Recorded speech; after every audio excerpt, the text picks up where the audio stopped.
Let's clarify the primary goal here. If quantitative research gives us the skeleton, the structure, and the scale, qualitative research provides the flesh and blood. Our objective is to dive below the surface. We want to understand meaning. Why do people do what they do? How do they make sense of their world? While quantitative methods are excellent at answering how many or how often, qualitative methods are the only way to answer why and how. This is about nuance. Human behavior is complex, contradictory, and often irrational. You cannot quantify a feeling of belonging, a cultural ritual, or the trauma of displacement. To capture that complexity, you need to talk to people, observe them, and listen to their stories. We don't just do qualitative research generally. We use specific methodologies designed for specific purposes. One of the most powerful is phenomenology. Phenomenology is the study of lived experience from the first-person perspective. It asks, what is it like to experience this? Its focus is on understanding the essence of a phenomenon. For example, what is the essence of grief? What is the core experience of resilience for a refugee? Phenomenology helps us strip away our external assumptions and get to the core of what the participant is actually feeling and living. It is critical for deep dives into specific, intense human experiences where the internal reality matters more than the external metrics. Another major methodology is grounded theory. In traditional science, we often start with a hypothesis and try to prove it. Grounded theory flips this. We start with no hypothesis. We just collect data, interviews, observations, and we let the theory emerge asterisk from asterisk the data. It is grounded in the reality of the participants. This uses inductive reasoning, moving from specific observations up to broader generalizations. This approach is incredibly useful when you are studying something new or misunderstood, where no adequate theory currently exists. Instead of imposing an outside theory that might be wrong, you build a new theory based on what is actually happening on the ground. The third methodology I want to highlight is ethnography. This comes from anthropology and is the systematic study of culture. The key method here is immersion, often called participant observation. You don't just interview people, you hang out with them. You live in their world. You observe their daily rituals, their language, their interactions. The goal is to understand the cultural framework that shapes behavior. We often act the way we do because of invisible cultural rules.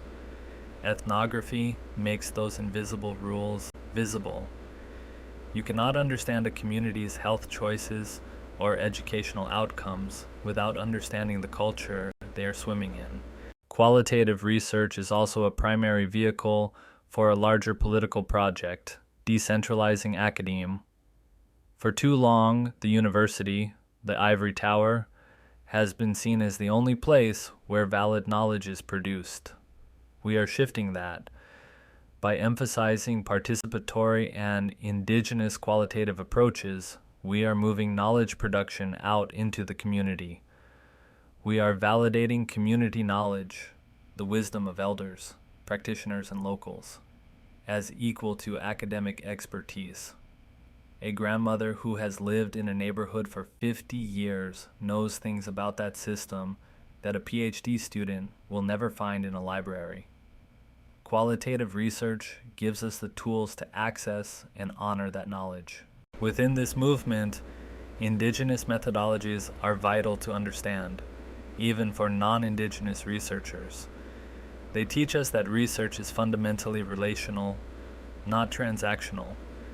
You don't just take data, you build a relationship. They also teach us to respect oral traditions. In Western science, we prioritize the written word. In many indigenous cultures, knowledge is held in stories.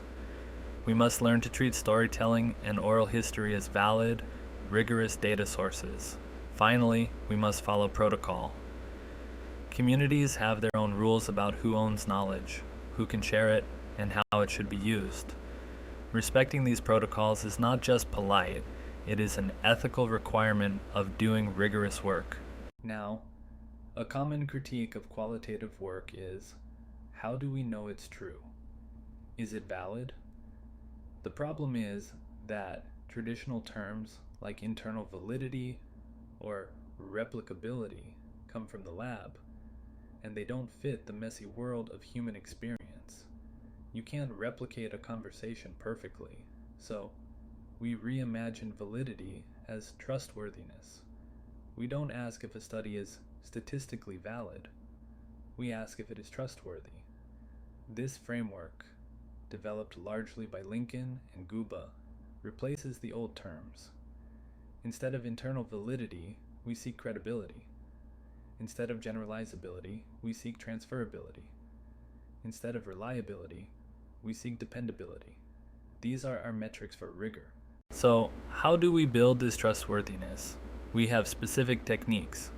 First, triangulation. We don't rely on one person's word. We compare interviews with observations, or with documents, to see if the findings hold up from multiple angles. Second is member checking. This is crucial.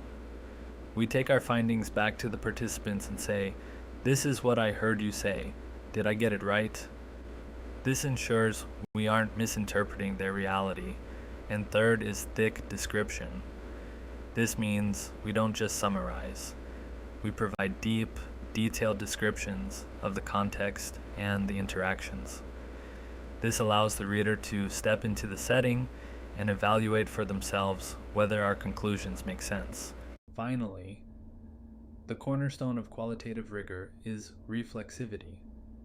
In a lab, the instrument is a microscope or a scale. In qualitative research, the researcher asterisk is asterisk the instrument. Everything is filtered through your eyes and ears. Therefore, you cannot be a neutral observer. You must acknowledge bias. You must examine how your presence, your gender, your race, and your background shape the data. Did people open up to you, or did they hide things? Rigor requires us to be radically transparent about our positionality. We don't try to eliminate our subjectivity. We try to account for it and be honest about it.